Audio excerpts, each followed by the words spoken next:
Kaiba, I shall defeat you. It's not possible, Micah. I literally have 3 Blue Eyes Ultimate Dragons on the field and 2 5-headed dragons. There is literally no possible way you could defeat me. Oh, I will defeat you, and you know why? Because my deck only has pathetic cards. Oh wait, no, that's not what I meant to say. What I meant to say was my deck has no pathetic cards. And I think this card just proves that. Oh no, you couldn't possibly have Exodia. Oh no, Kaiba, something much worse. Then you have found a way to summon the legendary 3 Egyptian god cards. This just goes to show how little you know this game. Then what is it?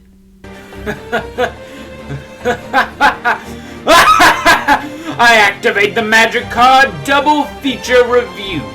This card allows me to immediately win the duel as long as I make a review video of both the Yu-Gi-Oh movies.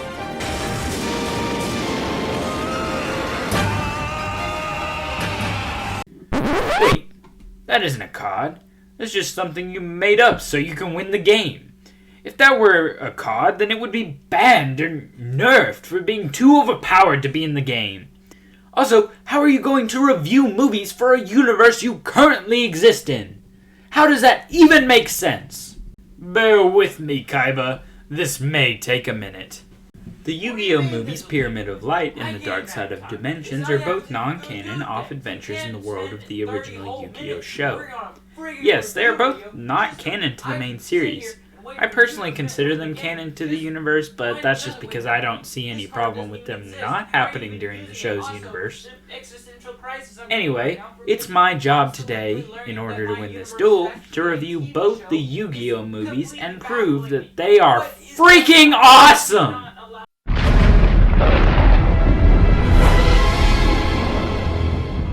This summer, monsters you've never seen before will be brought to life, more powerful than ever. And the battle for the fate of the future will be here. Yu-Gi-Oh! The movie. This is more than just a duel! Yugi must face the mysteries of his past. The time has come, my minions. Arise and conquer! The secrets of his alter ego. Yugi, we've only got one chance left! And his most powerful adversary. I've waited 5,000 years for revenge! Could this be the final duel?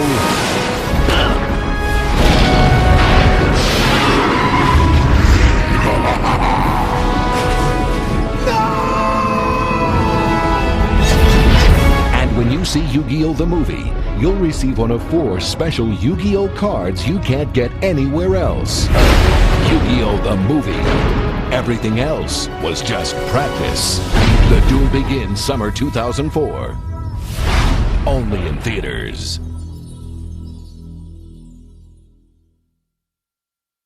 Yu-Gi-Oh! The movie Pyramid of Light was released in theaters on the 13th of August 2004. Meaning when this movie came out, I was only 3 months old. So it may surprise you that I didn't watch this movie in theaters. It made $29 million worldwide and was considered a box office bomb. It was absolutely obliterated critically, as well, with Rotten Tomatoes having 5% ratings for the movie. The only reason it has this rating is because you have to enjoy the game to enjoy the movie. Which is absolutely wrong. I don't care if you're a fan of the game or the show. This movie is fun and doesn't need to have a rating on the level of movies like Jack and Jill. They also say that if you're not a child, then you won't enjoy Pokemon, the first movie. I don't know if we watched the first movie, but I'm pretty sure it would be just as enjoyable if you're an adult. I mean, freaking Ash died! Anyway, I've gone on this rant far too long. Let's get to the review of the movie now. The movie starts out with a flashback to when Yugi first solved the Millennium Puzzle and released the Pharaoh. While he releases the Pharaoh, a group of archaeologists who have just found the tomb of Anubis are buried alive. Which, I don't know if Anubis had a plan here, but I'm pretty sure burying the people and yourself further underground seems like it would make it take longer to come back to life. I don't know, maybe it was all on purpose. We cut to 3 years later, where we currently are in the events of the show, with Yugi having become the world champion duelist and having all 3 god cards in his deck. Which, the god cards are a set of cards that are so powerful that they can pretty much defeat any card in the game. My god cards don't necessarily do that, which sucks, but maybe one day they will give me godlike powers when I play them. Anyway, because of this, Kaiba has been researching the god cards for months, trying to find a winning strategy in order to beat the god cards and become the world champion once again. Also, you'll notice that in the show and the movies that being the world champion of this children's card game is like basically becoming a god to everyone around you. Anyway, we cut back to Pegasus, who is the creator of Duel Monsters, and the antagonist of the first season. We see that an invisible figure put a secret card in his deck. Guys, I may be going on a hunch here, but I think that was Anubis. I know, it's a popular fan theory online, but I don't think it's been proven just yet. While this is happening, Pegasus has a dream about all the god cards being destroyed and this blue pyramid being put in their place. He then wakes up and says no more alcohol before bed. I am honestly surprised 4Kids put that in the movie. But then again, alcohol isn't a gun, so I think we're good. We then cut to the next morning, where Kaiba takes a ride in his Blue Eyes jet, which is possibly the greatest piece of machinery man has ever thought up. To make things even better, he has the greatest bop ever conceived by man. I can't play it because of YouTube, but if you want to listen to it, just look up You're Not Me on YouTube, because it's a jam. Anyway, he drives his Blue Eyes jet to Pegasus in order to find a card to defeat the god cards. Pegasus ends up revealing to Kaiba that he has a card, but he won't give it to him. Then Kaiba wagers his 3 Blue Eyes, which are the only 3 to exist in the world, in order to duel him for the card. They commence their duel with Pegasus using his Toon World card in order to get the advantage over Kaiba, with him being able to summon the Blue Eyes Toon Dragon, Toon Dark Magician Girl, and the Toon Summoned Skull. I'm not going to go into details with this duel, mostly because it would be a waste of time, but Kaiba initiates a multi-step plan where he destroys all his XYZ monsters in order to use a card to summon them all at once and combine them to make a monster that allows him to win the duel. I told you I wouldn't bore you with the details, but if you want to watch the movie yourself, it will be in the description. Anyway, after Kaiba wins the duel, he is able to get the card he wants from Kaiba. However, we find out that there are actually 2 cards, which he ends up taking both, but I have to think, since he was dueling for only 1 card, technically by taking both, he just stole that other card, right? Meanwhile, while this is going on, Yugi and his pals are bombarded by people who want to duel him for those god cards, so Yugi and Taya end up hiding in the local museum to get away from the duelist, because I guess the duelist would never think to go to the museum. Anyway, while at the museum, Yugi sees that his grandpa is here looking at the ancient artifact known as the Pyramid of Light. Grandpa explains that the prophecy says that Anubis will one day come back to life in order to use the Pyramid of Light to destroy the world. However, while they read this prophecy, a blinding light knocks them all out, and when they wake up, they find that Anubis' body and the Pyramid of Light are gone. While knocked out, Yugi has a dream about Kaiba being attacked by Anubis, and because of this, he decides to go see if he is okay. However, on his way out, he is stopped by Kaiba's brother, who tells him that Kaiba has invited him to duel him. So Yugi goes along with them to find out what is going on, while Joey and... What's that guy's name again? I swear I can remember every other character in the series except him. His name is Tristan. I'm probably going to forget that name again. Wait, what was I talking about? Oh yeah, anyway, they see Yugi head in Kaiba's limo to his duel dome and decide to follow him there. When Yugi gets there, Yugi turns into a 10. Which, if you don't know, Yugi was possessed by an ancient pharaoh after he solved the Millennium Puzzle. Once Yugi gets there, Kaiba comes out, and even though Yugi tries to explain the situation, Kaiba doesn't care and seals all the exits, which forces Yugi to duel him. Which just shows how absolutely determined of a beast Kaiba is when it comes to this children's COD game. So the two begin the duel, and Kaiba starts the duel with a monster in defense mode, which honestly is probably not the best start to a duel, Kaiba.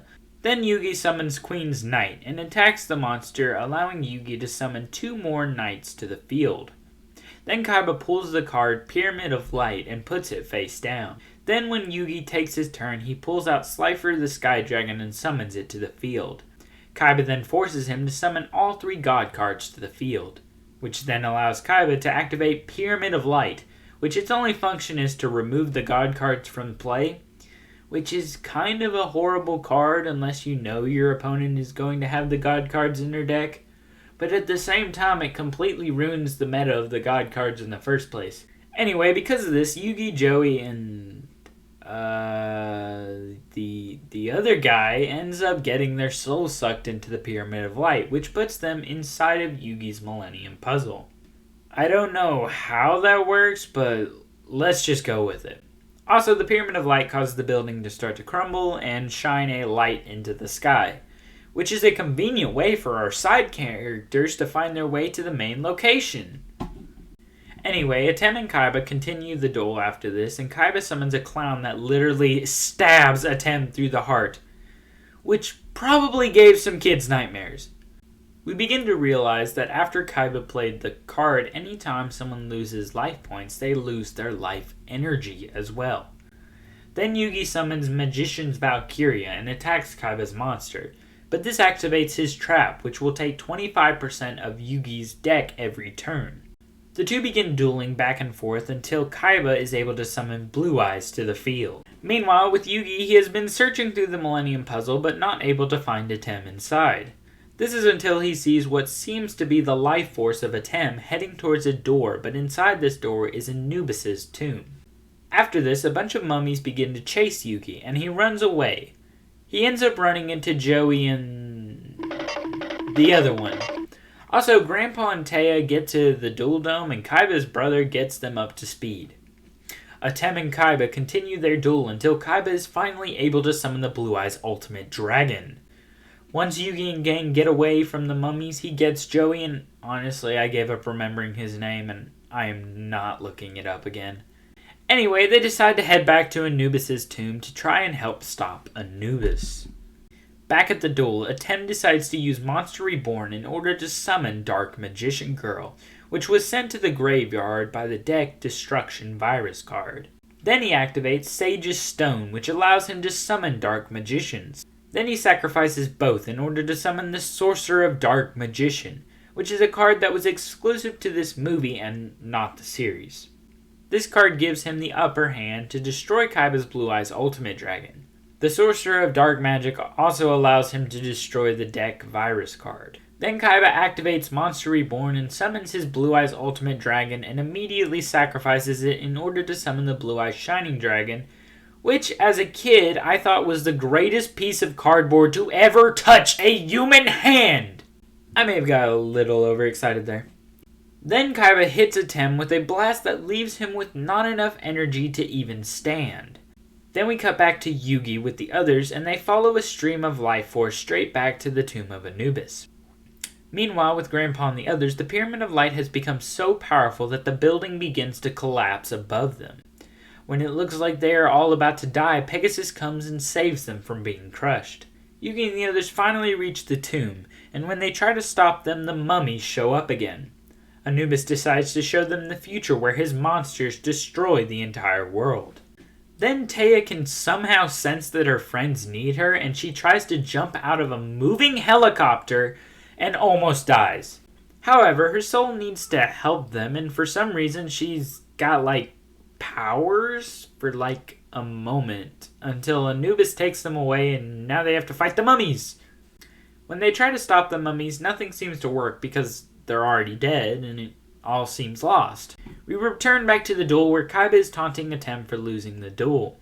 Atem seems to have gone full defense mode, but nothing seems to work as his Shining Dragon is too powerful and nothing seems to be working. Kaiba then decides to use Blue Eye's Shining Dragon in order to destroy the Pyramid of Light. However, when he tries to do this, it doesn't work. Then Anubis Reborn comes behind Kaiba and attacks him. Now the duel is between Atem and Anubis. I don't know how that works in the rulebook, but who knows how undead gods coming back to life affect the rules. Then Anubis summons Sphinx Teleia and Andro Sphinx, and they destroy the little defense Atem has. Then Atem draws his last card and realizes he has no monsters left. Only magic cards. Meanwhile, Yugi and the others continue to fight the mummies when Yugi figures out this weird prophecy thing that wasn't set up well at all. Then he throws a knife at this wall and it weakens Anubis somehow. This is the only part of the movie I didn't get, which is weird because everything else has been pretty straightforward. Atem realizes that the power of Anubis has been weakened, activating a card that gives him Monster Reborn, which allows him to summon the Blue Eye's Shining Dragon, which actually destroys the Pyramid of Light this time. This allows all of the souls trapped in the Millennium Puzzle to be freed as well. However, this doesn't mean that Anubis has been defeated because he still has the Pyramid of Light around his neck. So Anubis summons Thenian, the Great Sphinx. Then Yugi plays a card that allows him to use Kaiba's card that would resummon the 3 Egyptian god cards. Yugi then uses these to destroy Anubis and the Pyramid of Light. However, not all is won because one small piece of the Pyramid of Light survived, and Anubis turns into the monster and gives one of the greatest one-liners in all of human history. It is no longer time to duel. Now it is time to die. However, he is very easily defeated by them, just summoning the Blue Eye's Shining Dragon and then blowing him up. After that, Kaiba says that he will win the duel next time, and Yugi says that Kaiba has no friends. Absolutely savage, Yugi. What the heck? This movie had good aspects and bad aspects. The good aspects were that the monsters that they brought for this movie were absolutely awesome. And I wish we got to see them in the series again past this movie. I mean, the Pyramid of Light and the Blue Eye's Shining Dragon are absolute god tier in my collection of cards. Speaking of the cards, I thought the duels were really well written in this movie. Even though it did feel like their decks were stacked in order to have the perfect duel, I can give them some slack because you have to make the movie interesting rather than try to make the entire movie feel like I'm actually sitting down and watching people play this game on like their grandma's coffee table. I did think having a small couple of duels steering the setup of the movie, then having this big hour-long epic duel at the end of the movie was a good idea because this made the whole duel feel more important, and therefore make it more cinematic, even though the duel between Yugi and Pegasus in the first series was a full hour and 40 minutes, but that was through multiple episodes, so it doesn't count. It was freaking long though. Another thing I liked about this movie was Kaiba in general, with him being this egotistical maniac who just wants to be the very best. Like no one ever was. Sorry. I had to. Anyway, Kaiba being this egotistical maniac perfectly fit his character and made sense why he was so blind to Anubis and his true intentions. Some things I didn't like about this movie were the jokes. This was especially apparent with Joey and that other guy, with them constantly making some movie reference or joke that just doesn't make sense. Don't get me wrong, there were some pretty funny jokes, but these mostly came from Kaiba and his one-liners. Also, a lot of the funnier parts were a lot of the sillier parts of the story that you could just laugh at. Another thing I didn't like was parts of the story, especially when it came to Yugi and the gang inside the Millennium Puzzle. I usually found these parts extremely boring and just made this seemingly simple and straightforward story more complex for no reason. Well, that's about all I have to say about this movie. Would I recommend this movie to people who haven't seen it? Yeah, I feel like it explains its premise very well and it's a lot of fun on your first watch. I would recommend before watching it that you maybe familiarize yourself with the characters, but I honestly don't know why you would be watching Yu-Gi-Oh! The movie without knowing what Yu-Gi-Oh! Is first. Anyway, on to the next movie.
The Dark Side of Dimensions was released on January 27, 2017.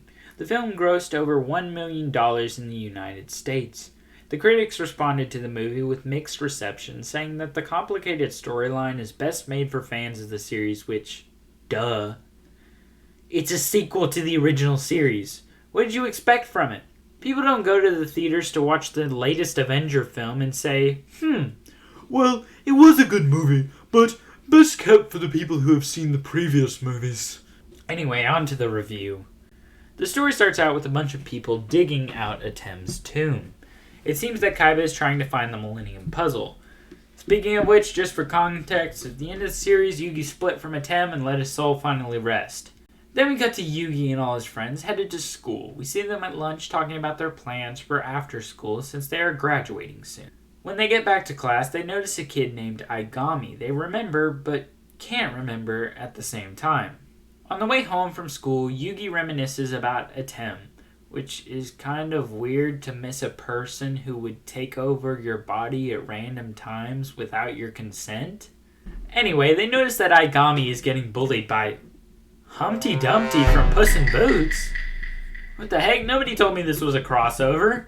The bully ends up running off not long after Joey shows up to help him. Then Aigami runs off pretty quickly after that. That night, Aigami shows up to find the bullies again. However, this time he begins to use some kind of power called the Plana, which causes all the bullies to be sent to a different dimension. Then we cut to a scene of Atem walking into a church and seeing Kaiba waiting to duel. They begin to duel and Kaiba immediately summons Neo Blue Eyes Ultimate Dragon, which the chances of that happening are like such a small percentage that it isn't possible. Atem then summons the Dark Magician using a magic card. Before Neo Blue Eyes can attack, Atem activates Time Chain and forces both him and Dark Magician to be out of the game for 2 turns. After 2 turns, Yugi also uses a magic card to summon Dark Magician Girl. Yugi ends up setting up Kaiba, but he instead uses that against him to finally beat him. However, this turns out to just be a hologram, and he is still searching for a way to resurrect Atem. Then we cut to the mall where Yugi and the gang see on the news that the bullies from the other day disappeared without a trace. While they are eating their lunch, a new announcement comes up saying that there's a brand new duel disc coming out. Meanwhile, Aigami is watching them and he transports to another realm where he begins to explain to himself that the Plana has the ability to remake the very fiber of reality. This power was only unlocked to them after Atem left this world, and if Atem did ever return, then the power would be taken away forever. Also, Aigami's real name is Diva, but I'm just going to call him Aigami because it's easier. It seems Aigami has gone to get revenge on someone for the death of their master Shin. However, Aigami's sister tries to tell him revenge isn't the right way. Meanwhile, Kaiba shows up at Atem's tomb to see that all the pieces of the Millennium Puzzle are accounted for. While there, Kaiba notices that Aigami is also at the temple there to stop him from bringing back the Pharaoh. Also, it's not important, but a guy uses a gun in this scene, which is just so shocking to me considering the whole aggressive pointing controversy of the original show. Anyway, Aigami tries to use the Plana to get rid of Kaiba, but he uses technology to stop it, because Kaiba is awesome. Anyway, because of this, they decide to duel instead. This type of duel is different because it is a dimension duel. The rules of the dimension duel are you are able to summon high-level monsters without any cost, and you get to pick the amount of attack those monsters have, but when those monsters die, you take damage equal to their attack point. I don't like that they did this, and it adds nothing to the story except making the duels go faster. The duel starts out with Kaiba summoning a crystal dragon and Aigami summoning Vijam, the cubic seed. I hate Vijam, but you'll see why later. Kaiba continues to summon crystal dragons and attack Vijam, but when you attack Vijam, he disappears and your monster loses all ability to attack and use its abilities. However, Kaiba uses a trap to summon 2 blue eyes, then he summons the third to the field. However, Aigami activates a card that causes all of Kaiba's blue eyes to lose all of their abilities. Then Aigami starts fusing his Vijams together to attack all of Kaiba's monsters. While it looks like Kaiba is about to be defeated, he activates a card that stops Aigami's attack and allows him to draw a card that if it's a monster card, he can summon it. However, Aigami activates a card that brings back all of Kaiba's monsters except without their abilities, so he can't summon any to the field. However, when Kaiba draws, he is able to summon Obelisk, the Tormentor, which doesn't make sense because he left this realm with the Pharaoh, and I love that never gets explained. However, after this move, Kaiba is finally able to get the Millennium Puzzle and runs off in his Blue Eyes airplane. I love that is the one thing they brought back from the movie. It turns out, though, that Aigami stole 2 pieces of the Millennium Puzzle, and so he gives 1 piece to his sister. He also says that he is going to try to kill the body of the Pharaoh so he can never come back. Then he ends up trying to get close to Yugi and his friend. Meanwhile, Kaiba is going to his space station in order to solve the Millennium Puzzle up there. Have I mentioned that I love Kaiba? However, he eventually finds out that 2 pieces are missing. Meanwhile, Aigami is hanging out with Bakura and Joey. However, when Bakura starts talking about his past, Aigami urges him to continue. Meanwhile, Yugi is building his deck when Aigami's sister shows up and Yugi gives the best line in any piece of fiction ever. This box is very special.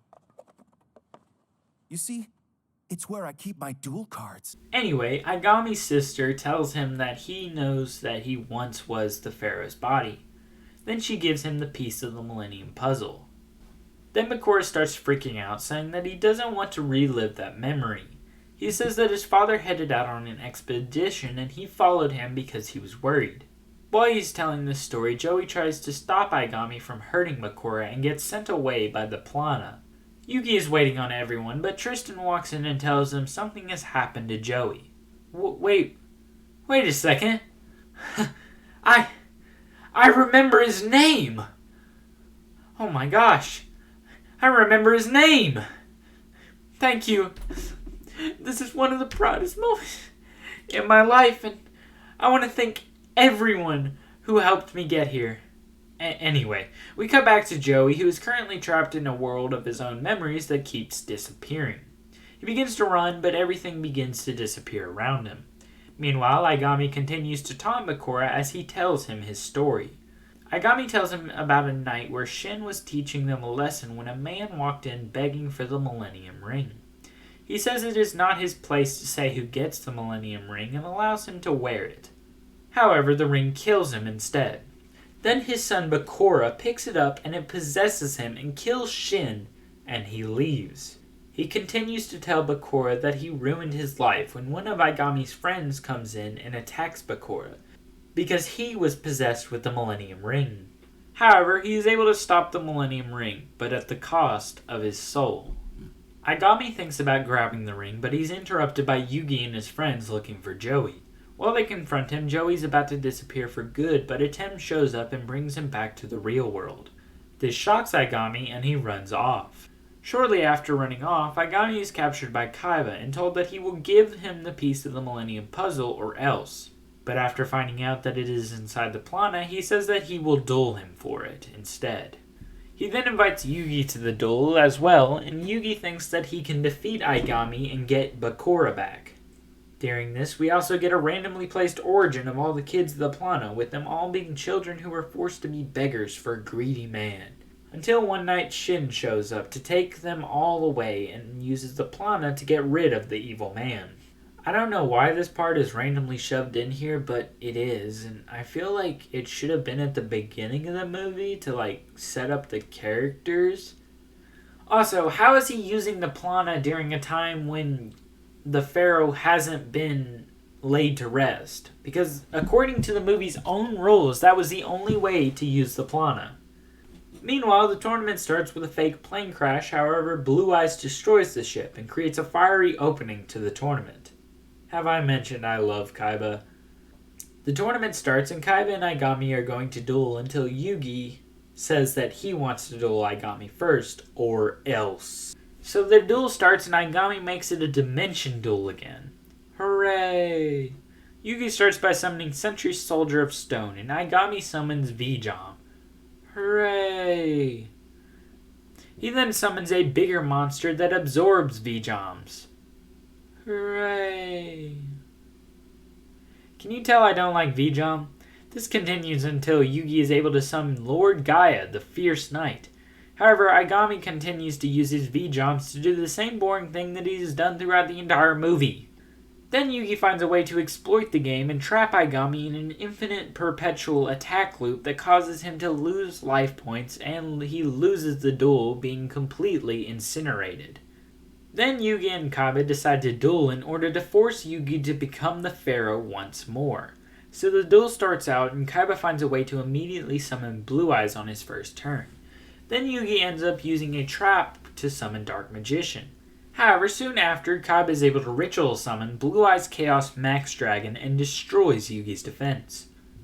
Yugi then summons Apple Magician Girl, and Kaiba attacks it. However, when this happens, it summons Lemon Magician Girl and Dark Magician Girl, while having the attack of his monster for each summoning, causing Dark Magician Girl to kill Kaiba's monster. Because of this, Kaiba is able to summon Deep Eyes White Dragon. Yugi then summons Gandora, who has the ability to destroy any monster he chooses, but Kaiba's Deep Eyes takes it out first. Next, Yugi decides to put the Millennium Puzzle back together to prove that Item will not come back because he is already gone. While this is happening, Aigami is walking through the sandy dunes of the dimensions when he runs into the Millennium Ring, which possesses him. Meanwhile, Kaiba decides that he refuses to believe that Item is gone, but rather too afraid to come out and face him. Did I mention I love Kaiba? He uses Monster Reborn to summon Deep Eyes. However, Yugi activates a card to get rid of him and summon Dark Magician and attack Kaiba. However, they get interrupted by Aigami showing up, possessed by the Millennium Ring, who is trying to remake the world in his image. However, Kaiba and Yugi decide to duel him for the fate of the world. Listen, I'm currently writing this at midnight in order to get it finished, and this is just another pointless V-Jump battle where nothing interesting happens, so I'm just gonna skip it. And you act like I talked about it, okay? Right as Yugi is about to fall down from exhaustion, he is once again possessed by Item, who summons one card that immediately defeats Aigami. So the power of the planet is gone, and Yugi and his friends end up graduating and happily moving on with their lives. Also, Kaiba decides to travel to a different dimension to fight Item. Did I mention I love Kaiba? This is definitely a flawed movie, with me having more complaints than likes towards the movie. One of my complaints being the fact that this story is awful. Why would you introduce this new plot device that had nothing to do with the original series in order to spend 30 to 40 minutes explaining it all just to do nothing interesting with the concept? I mean, having Joey being sent to a different dimension could have been cool and visually interesting, but instead you decide to make it the exact same as the previous place, except now it's disappearing. You could have even kept the memory stuff, with Joey instead being scared or threatened by something visually interesting in order to make him forget things about his world. Another problem with this movie is the pacing. Some scenes are just cut off halfway through in order to get to another scene, then cut back to that scene after you forgot the context of the first part of the scene. You can definitely tell as well that they did not know where to put the flashback scenes in the movie, with not only them being put out of order, but also halfway through the movie where all the motivation has already been given, and it's just beating a dead horse at that point. One of the biggest problems with this movie, and probably the biggest problems in any movie in the entire multiverse, is the V-Jom battles. These are the most ugly and non-menacing creatures you could have given your villain. Also, they are so annoyingly overpowered with this new Dimension Duel mechanic, giving him the major edge to the V-Joms. Speaking of which, the fact that they tried to add this new dueling method is the stupidest thing ever. It takes everything you know about dueling and throws it out the window and expects you to remember the new rules through a throwaway line. They really should have just stuck to standard dueling because those are some of the best duels in this movie. Some of the good stuff in this movie includes the freaking gorgeous visuals. While I think the monsters would have looked better in 2D, they surprisingly did an absolutely incredible job creating these in 3D. And the redesigns of some of the characters, such as Kaiba and Yugi actually being tall for once! Also, they had guns in this movie, which is an instant win in my book. America guns! American guns.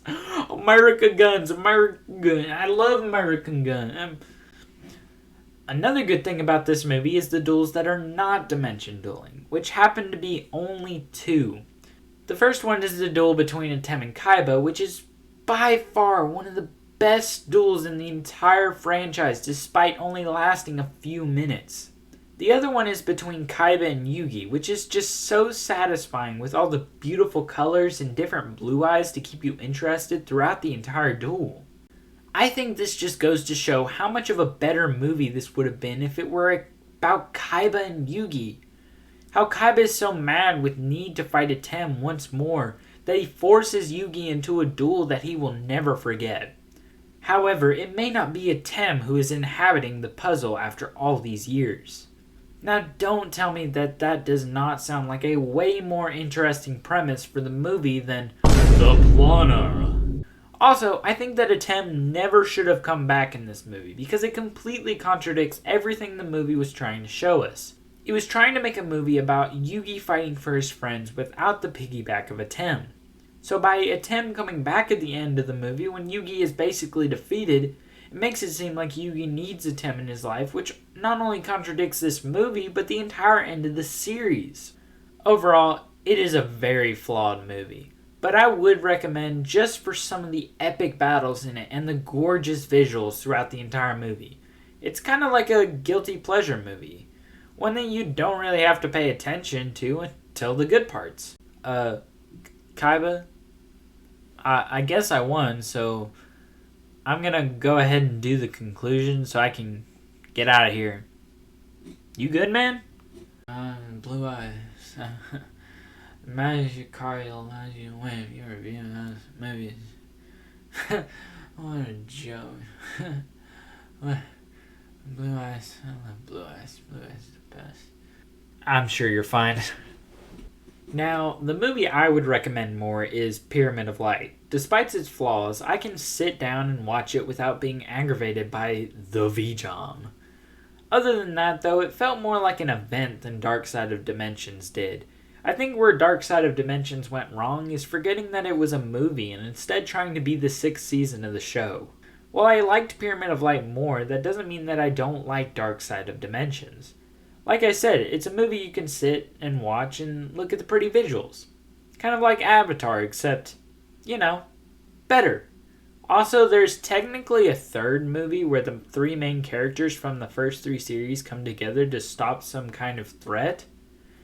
It sounds cool, but I haven't actually ever watched the 2 sequel shows, but maybe one day after I make videos on the 2 shows, I will make a video on that movie. I think that eventually we are going to get some kind of live-action version of the series, whether that be in movie form or TV show form. And if they do that, they could remake Pyramid of Light in live action.